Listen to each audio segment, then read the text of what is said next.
புத்துணர்ச்சியுடனும் ஆரோக்கியத்துடனும் வாழ்வதற்கு யோகாசனம் உதவுகின்றது. அந்த வகையில் யோகாசனத்தை நமக்கு எளிய முறையில் கற்றுக் கொடுக்க வருகிறார் ஆசனா ஆண்டியப்பன் அவர்கள். நம் விடியலை நிகழ்ச்சியின் முதல் பகுதியாக வரவிருப்பது நலமுடன் வாழ.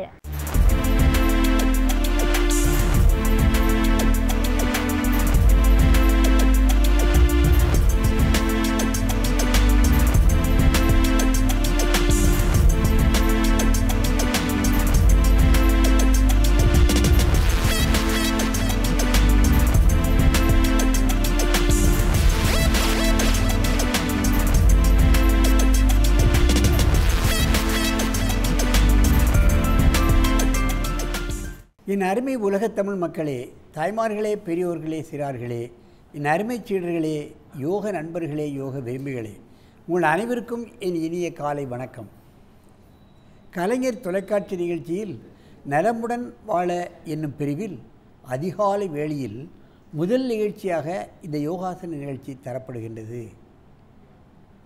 முதல் நிகழ்ச்சியாக தரப்படுவதன் காரணத்தை நான் பலமுறை சொல்லியிருக்கின்றேன். மனிதனுக்கு ஆரோக்கியம்தான் முக்கியம், உடல் நலம்தான் முக்கியம், நோயற்ற வாழ்வே குறைவற்ற செல்வம் என்று சொல்வார்கள்.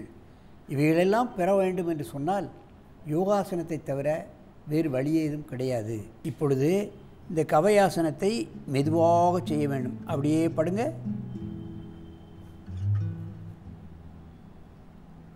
பத்மாசனத்தை கையை வைத்து தூக்கி நெத்திக்கு கொண்டு போய்விட வேண்டும். இது அன்னமய கோஷம், பிராணமய கோஷம், மனோமய கோஷம், விஞ்ஞானமய கோஷம், 4 கோஷங்களையும் சரியாக இயங்க வைக்கப்படுகிறது. மனிதனில் முக்கியமான 4 பாகங்கள் இருக்கின்றன. ஜீரண கருவிகள், நுரையீரல், இருதயம், கண்ணு, மூக்கு, காது, சென்சேஷனல் பார்ட்ஸ் அண்ட் பிரெயின். இந்த 4 பாகங்களில் தான் நோயே வருகிறது.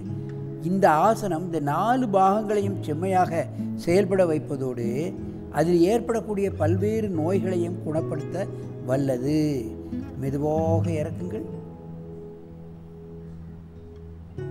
மெதுவாக இறக்குங்கள். நீண்ட மூச்சு வாங்கிக் கொள்ளுங்கள். 2 மூச்சு வாங்க.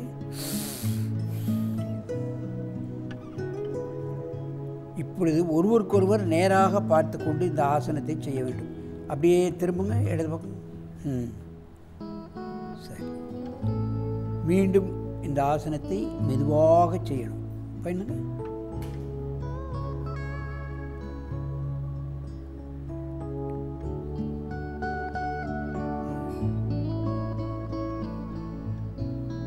பத்ம கவயாசனம்.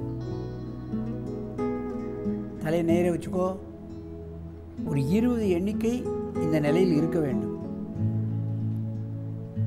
இப்பொழுதெல்லாம் சின்ன குழந்தைகளுக்கு தான் நோய் எதிர்ப்பு சக்தி குறைவாக இருக்கின்ற காரணத்தினால்தான் புதிய புதிய வியாதிகளெல்லாம் வந்து விடுகிறது. எலிக்காய்ச்சல், அப்புறம் ஈ காய்ச்சல், ஆட்டுக்காய்ச்சல், மாட்டுக்காய்ச்சல் என்று எதெல்லாமோ சொல்கிறார்கள். ஒவ்வொரு பிராணியையும் வைத்து அதற்கு மருந்து கூட கண்டுபிடிக்கப்படவில்லை என்று கூட சொல்கிறார்கள். கொஞ்சம் முன்ன தள்ளு. நல்ல மெதுவாக இறக்குங்கள்.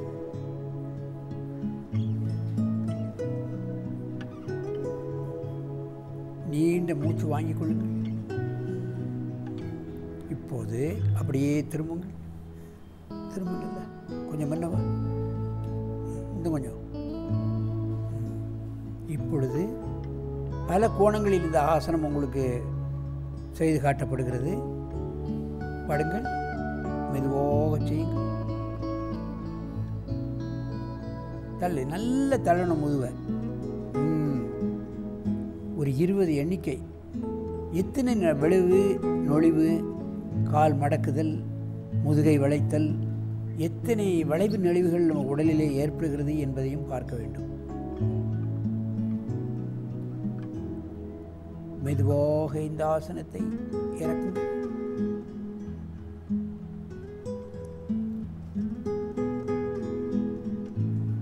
நீண்ட மூச்சு வாங்கிக் கொள்ளுங்கள். இவையெல்லாம் சின்ன சின்ன ஆசனங்கள் என்று பார்த்தாலும் கூட சிறுவர்களுக்குத்தான் இது முழுமையாக செய்ய முடியும். பெரியவர்களும் செய்யலாம், முயன்றால் முடியாதது எதுவும் கிடையாது. இந்த 4 கோஷங்களையும் செய்வதற்கென்றே பல்வேறுபட்ட ஆசனங்கள் இருக்கிறது. அதில் இது முக்கியமான ஆசனம் பத்ம கவயாசனம் என்று பெயர்.